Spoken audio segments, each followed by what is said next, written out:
I remember the day I quit, I called my twin because like if you watch my story, they tried to add a 31st kid to a class that was already full. I had two students in there that were autistic, one student in there that was like severely autistic. I had a lot of kids that had different behavior problems. I had kids that had come back from the alternative school. I had a lot of SPED kids. There were a lot of behaviors in that class, and that was the class that I took to lunch.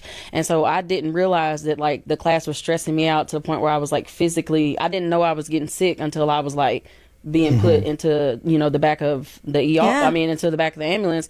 And it's like the day that I quit, I remember standing there crying, and it was the last period of the day. And I remember I just felt so disrespected. I felt like they didn't value me. They didn't care that I was getting sick. They didn't care about my health.